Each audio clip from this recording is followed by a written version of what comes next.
शादी की पहली रात दिल में नई नई उमंगें और बेताबियां अपनी चरम सीमा पर होती हैं। उस पर अगर पत्नी मनपसंद हो तो दिल की बेकरार हों को कहाँ चैन आता है।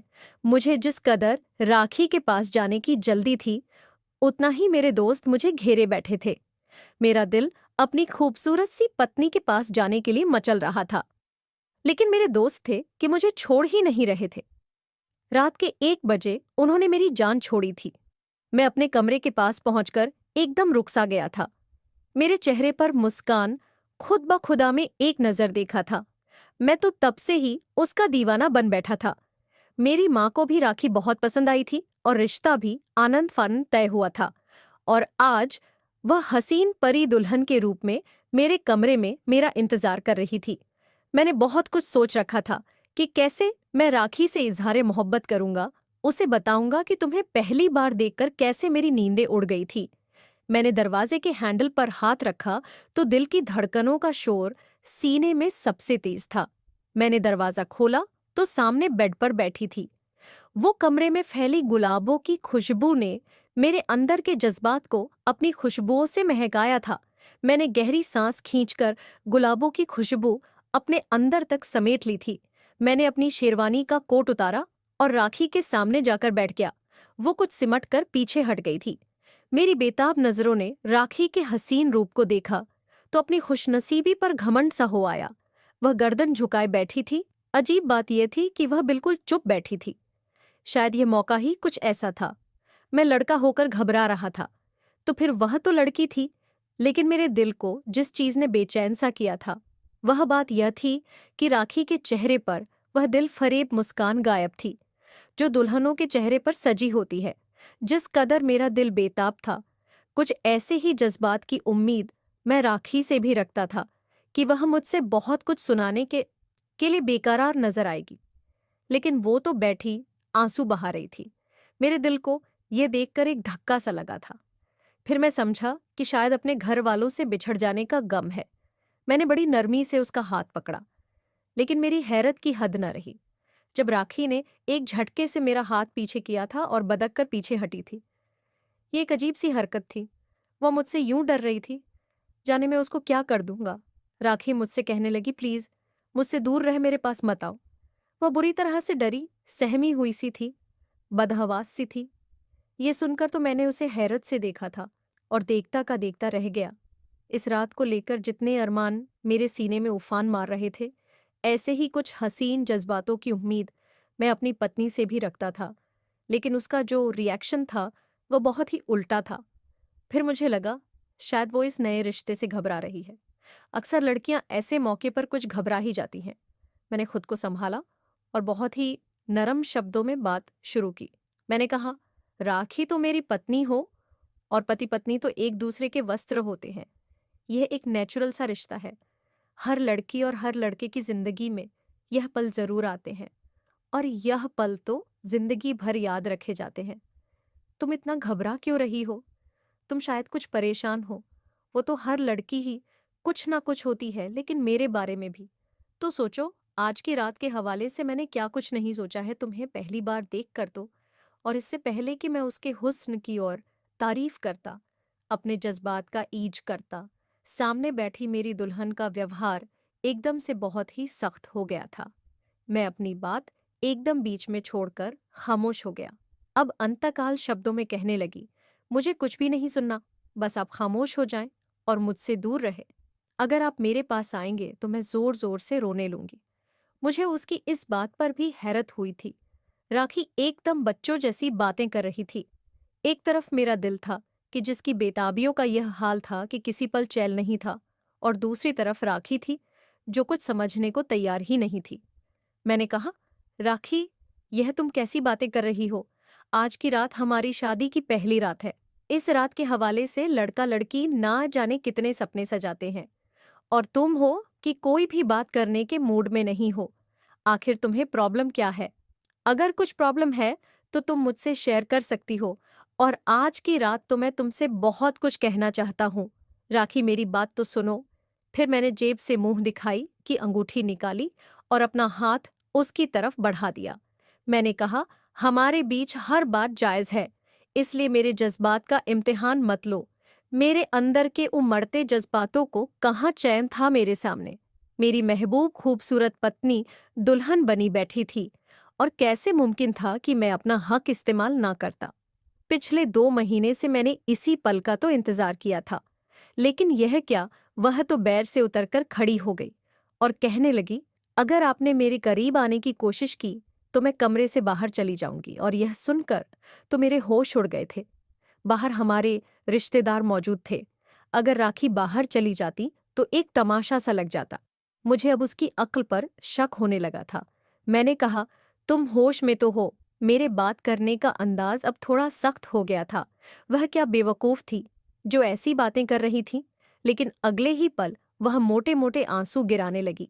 राखी को इस तरह रोते देखकर मैं अपना सर पकड़कर बैठ गया और फिर हालात की नज़ाकत को देखते हुए मैंने खुद को समझाया।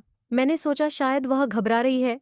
मैंने कहा, ठीक है, मैं तुम्हें कुछ नहीं कहता, लेकिन बाहर मत जाओ। वो फौरन से वॉशरूम में चली गई और मैं बस उसे बेबसी से जाता देखता रहा। क्या कुछ नहीं सोचा था मैंने, लेकिन राखी के व्यवहार ने मुझे कहीं का नहीं छोड़ा था। वो कपड़े बदलकर बेड पर आकर लेट गई, लेकिन चेहरे की हवाइयां अब भी उड़ी हुई थी।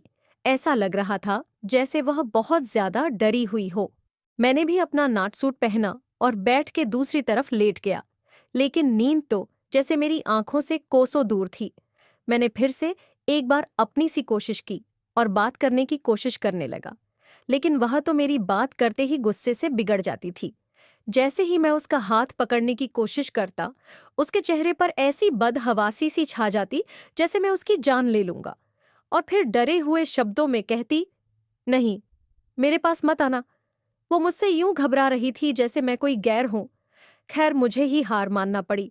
सोने के इरादे से मैंने आंखें बंद कर लीं, लेकिन दिल कम वक्त को आज चैन नहीं था। एक बार फिर मैंने आंखें खोलकर राखी के हसीन चेहरे को देखना चाहा, लेकिन जो कुछ मैंने बिस्तर पर देखा, मेरे होश उड़ गए थे वहां तो। और यह देखकर तो मेरा कलेजा ही फटने लगा। मैं बदहवासी से चीखता हुआ कमरे से निकला था।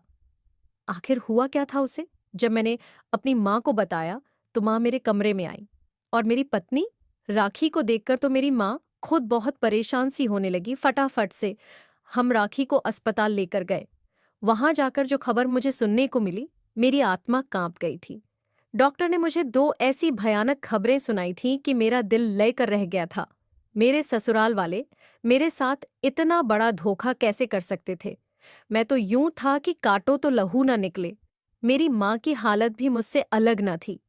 हालांकि मेरी माँ को तो राखी के बारे में एक ही सच पता चला था। मैंने डॉक्टर से सख्ती से मना कर दिया था राखी की एक ऐसी सच्चाई बताने से कि जिसे मेरा दिल किसी भी तरह स्वीकार नहीं कर पा रहा था।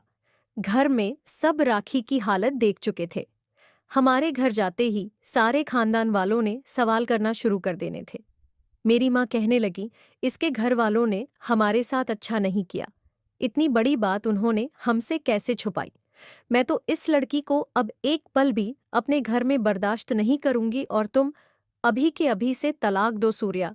मैं गुमसुम सा अपनी माँ की शक्ल देख रहा था। दिल तो मेरा भी अपनी पत्नी से उठ चुका था। बात ही कुछ ऐसी थी। 2 महीने पहले मैंने राखी को अपनी दोस्त की शादी पर देखा था और अपना दिल उस पर हार बैठा था। इस 2 महीने के अरसे में मेरी आंखों ने सिर्फ राखी के ही सपने सजाए थे। अजीब बात यह थी कि रिश्ता पक्का होते ही जब भी मेरी माँ राखी के पास बैठकर बातें करना चाहती, तो राखी को ज्यादा देर उसके घर वाले मेरी माँ के पास बैठने ही नहीं देते थे। वह कुछ मिनट तक मेरी माँ के सामने बैठती थी तो चुपचाप ही रहती थी। शायद इसीलिए कि हम पर यह राज शादी से पहले ना खुल जाए। कैसा धोखा दिया था उसके घर वालों ने हमें। मुझे याद आने लगा कि जब मैंने उसे शादी के फंक्शन पर देखा था, तब भी वह खामोश ही थी। और जो खबर मैंने अब सुनी थी, मेरा दिमाग इस बात को स्वीकार करने के लिए राजी ही न था। इतनी बड़ी बात समझने से बिल्कुल परे था। ऐसा लग रहा था मेरे दिमाग पर हथौड़े से बरस रहे हैं, और उस पर मेरी माँ ने तरह तरह की बातें करके मेरा सर चकरा के रख दिया था। दिल तो मेरा भी बहुत बुरा हो चुका था, लेकिन खैर, मैंने इस हद तक भी नहीं सोचा था कि मैं अपनी पत्नी को तलाक दे दूंगा। मैंने कहा, पहले ही मेरे रिश्तेदारों के सामने खूब तमाशा बन चुका है, इसीलिए फिलहाल तो आप चुप ही रहिएगा। मेरी बात सुनकर मेरी माँ तो हते से ही उखड़ गई थी। गुस्से से कहने लगी कि मैं इस लड़की को एक पल भी अपने घर में बर्दाश्त नहीं करूंगी। इसके घर वालों ने हमसे सच छुपाया है। इस लड़की को होश आ जाए तो सीधा इसे इसके मायके लेकर जाएंगे और तुम इसके घर वालों से साफ कह देना कि मैं तुम्हारी लड़की को अब अपनी पत्नी के रूप में स्वीकार नहीं कर सकता। तुम इसे तलाक दोगे। बस मेरा यही फैसला है। ऐसी लड़की के साथ मेरा हट्टा कट्टा जवान बेटा क्यों रहे? मेरी बात कान खोलकर सुन लो। मैं तुम्हारी जिंदगी बर्बाद नहीं होने दूंगी। दिल में तो मेरे अंदर भी तूफान सा भरा हुआ था। कितनी बड़ी बात राखी के घर वालों ने हमसे आखिर छुपाई क्यों थी? जो सच में राखी के बारे में जान चुका था, मुमकिन ही नहीं था कि मैं ऐसी लड़की के साथ अपने रिश्ते को आगे बढ़ा था, क्योंकि राखी तो खैर 2 घंटे बाद राखी को होश आया था। हम उसे लेकर सीधा उसके माँ बाप के घर पहुंचे तो एक नई आजमाइश मेरे सामने खड़ी थी। उसके पापा को दिल का दौरा पड़ा था। राखी के भाई उन्हें अस्पताल लेकर जा रहे थे। अब ऐसे समय में हम भला क्या बात करते?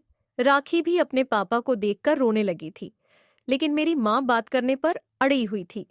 मैंने अपनी माँ को हैरत से देखा। मैंने कहा, माँ आपको क्या हो गया है अंकल? किस हाल में है?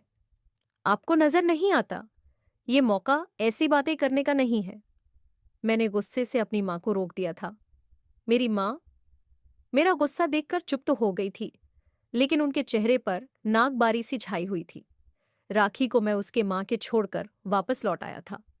तमाम रिश्तेदारों की बोलती जबान को मेरी माँ ने तलाक की खबर सुनाकर चुप करवा दिया था। फिर वह लोग भी हमारे घर से चले गए थे। मैं अपना सर पकड़े बैठा हुआ था। क्या सोचा था और क्या हो गया था? फिलहाल तो मैंने खामोश रहना ही बेहतर समझा था, लेकिन जब भी मैं ऑफिस से घर आता, मेरी माँ मुझे कहती कि तलाक के पेपर बनवाओ और मुंह पर मारो उन लोगों के जिन्होंने हमारा लाखों का खर्चा करवा दिया और तुम्हारी जिंदगी भी खराब करने में कोई कसम नहीं छोड़ी। मैं इस बात पर खामोश हो जाता। कुछ दिन बाद राखी के भाई की कॉल आई कि उनके पापा अच्छे हैं, इसलिए आप राखी को वापस अपने साथ ले जाएं। मेरी माँ मेरे साथ उनके घर गई थी।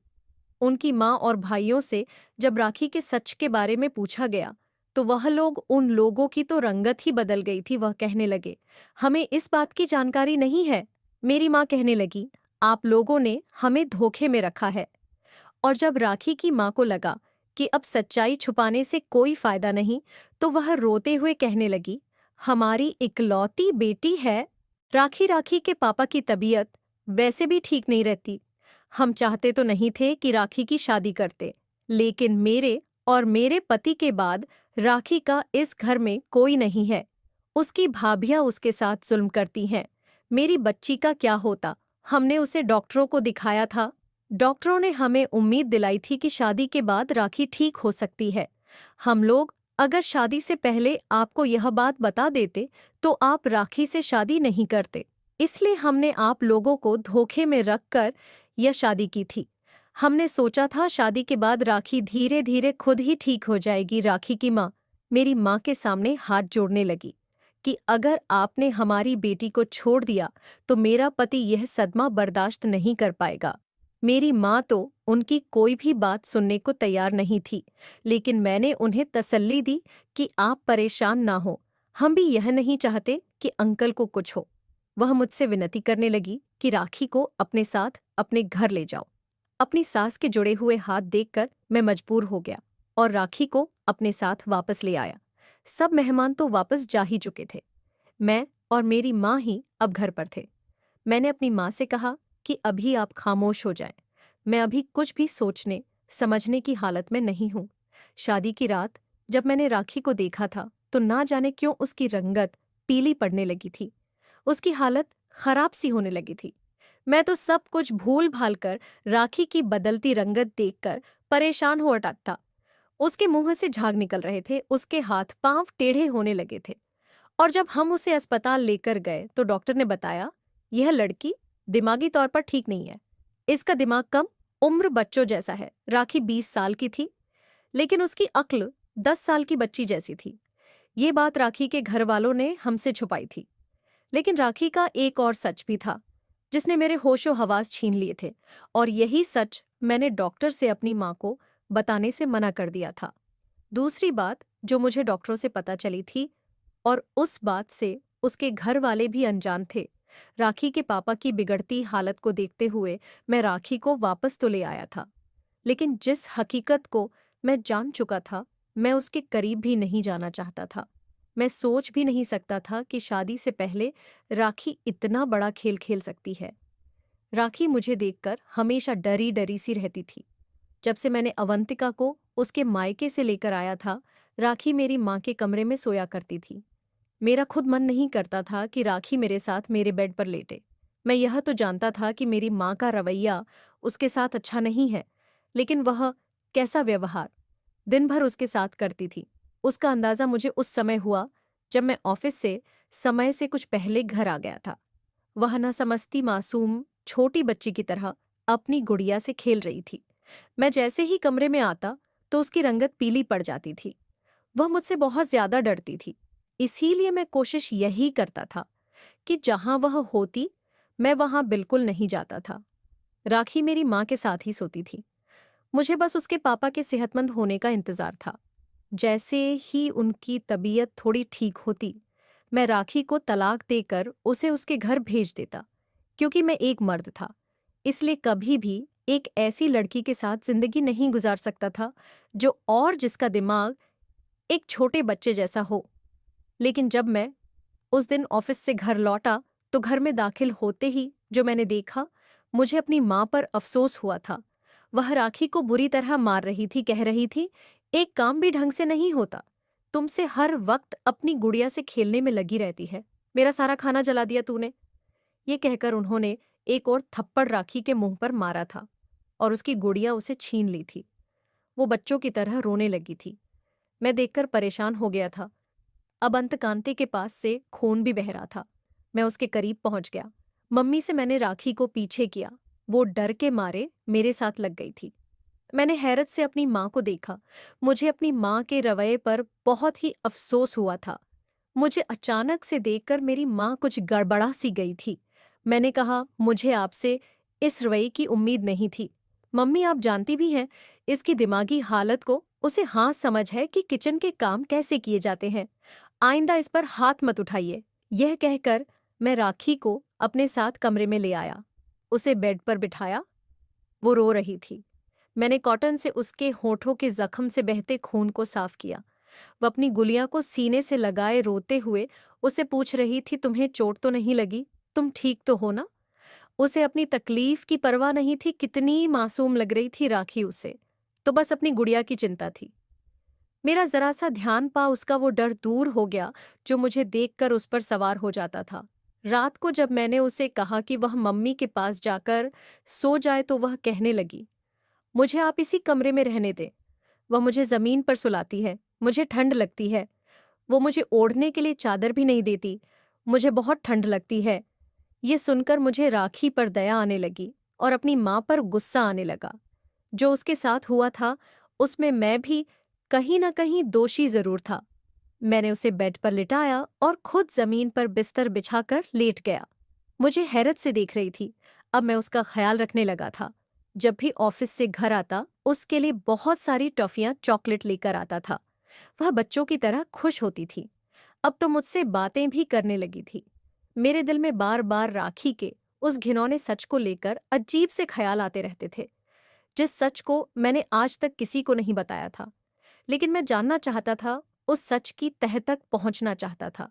जब भी मैं राखी का चेहरा देखता, तो मेरा दिल मेरे बस में ना रहता था। राखी से जो पहली नजर की मोहब्बत थी, वह दिनों दिन बढ़ती ही जा रही थी।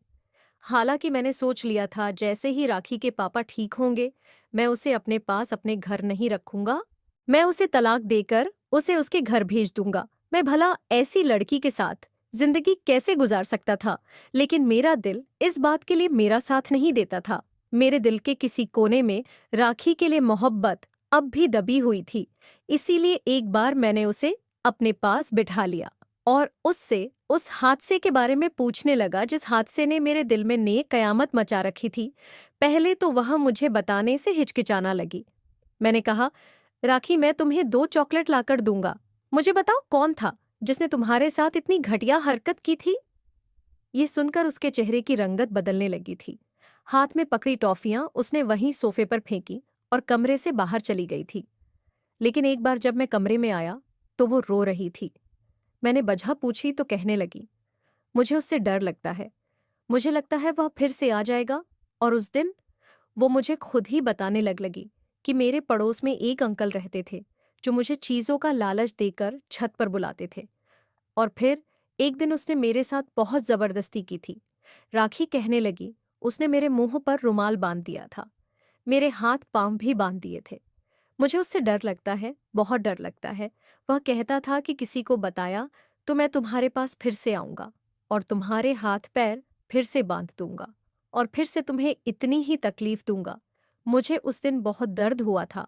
यह कहकर राखी सिसक सिसक कर रोने लगी और मेरे सीने में मुंह छुपा लिया। राखी की यह दर्द भरी कहानी सुनकर मेरी आंखों से भी आंसू बहने लगे थे। वह मासूम सी बच्ची थी जिसका दिमाग एक छोटे बच्चे की तरह था। कैसे कोई दरिंदा उसके साथ यह जुल्म कर सकता है? शायद उस आदमी के सीने में दिल नहीं, पत्थर था। वह शायद उसे डराता था कि किसी को बताया तो वह मार डालेगा। इसीलिए वह मर्दों के करीब आने से डरती थी। मुझसे कहने लगी, तुम तो ऐसा नहीं करोगे ना मेरे साथ। मुझे वो बिलक बकुल मासूम सी गुड़िया लगी थी। उसकी मासूमियत और कमसिन दिमाग की वजह से उसे इस्तेमाल किया गया था। और यही बात तो मुझे डॉक्टर ने उस दिन बताई थी। मैंने बड़े प्यार से उसे कहा कि मैं तुम्हारा दोस्त हूं, इसीलिए तुम्हें कुछ नहीं कहूंगा। मेरी बात सुनकर राखी खुश हो गई।